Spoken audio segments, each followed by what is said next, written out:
Kharg Island, Hormuz, the global energy shock scenario for 2026.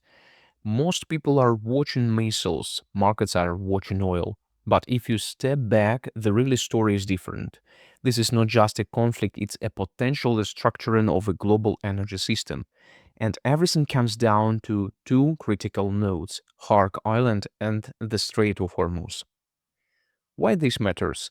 Let's simplify the system. Around 20% of global oil flows through Hormuz.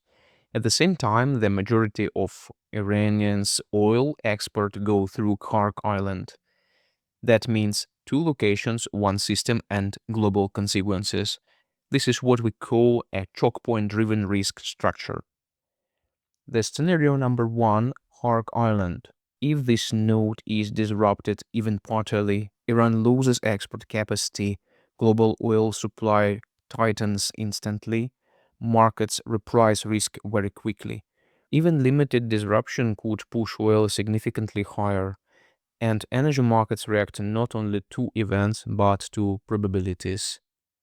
Scenario number two, Hormuz blockade. If the Strait of Hormuz is disrupted, we move from regional tension to systematic shock because for the first millions of barrels per day are affected. Second, shipping routes become unstable. Third, insurance costs surge. Fourth, logistic chains start breaking. At the point, oil is no longer just expensive, it becomes strategically constrained. Now let's connect to the markets. Energy shocks doesn't stay in energy, they move into inflation, interest rates, equity valuations.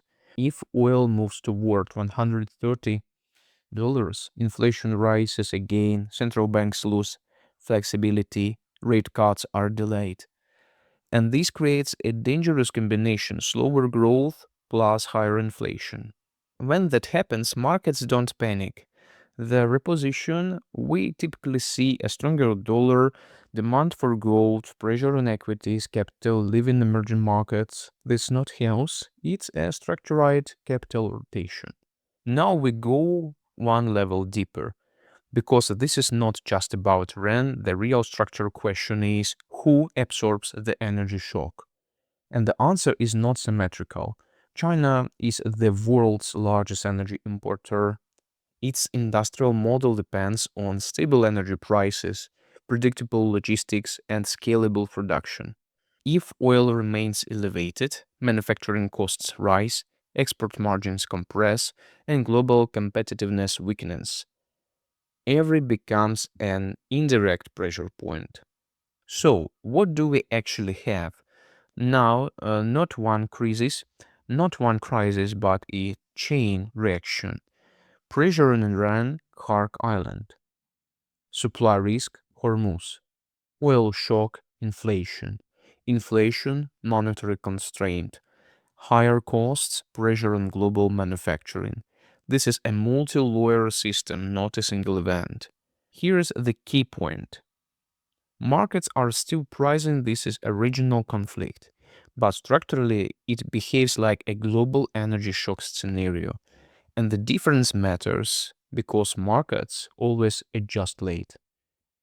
In this episode, I have outlined the framework, but the full analysis goes deeper, details escalation scenarios, energy price modeling, S&P 500 implications, global capital flows dynamics. You can read the full breakdown on Kroll and Partners, link in the description. It's not just about rent, it's about energy, markets, and systemic risks. And we're only at the early stage of this cycle. Thank you for the attention. Subscribe to my YouTube channel.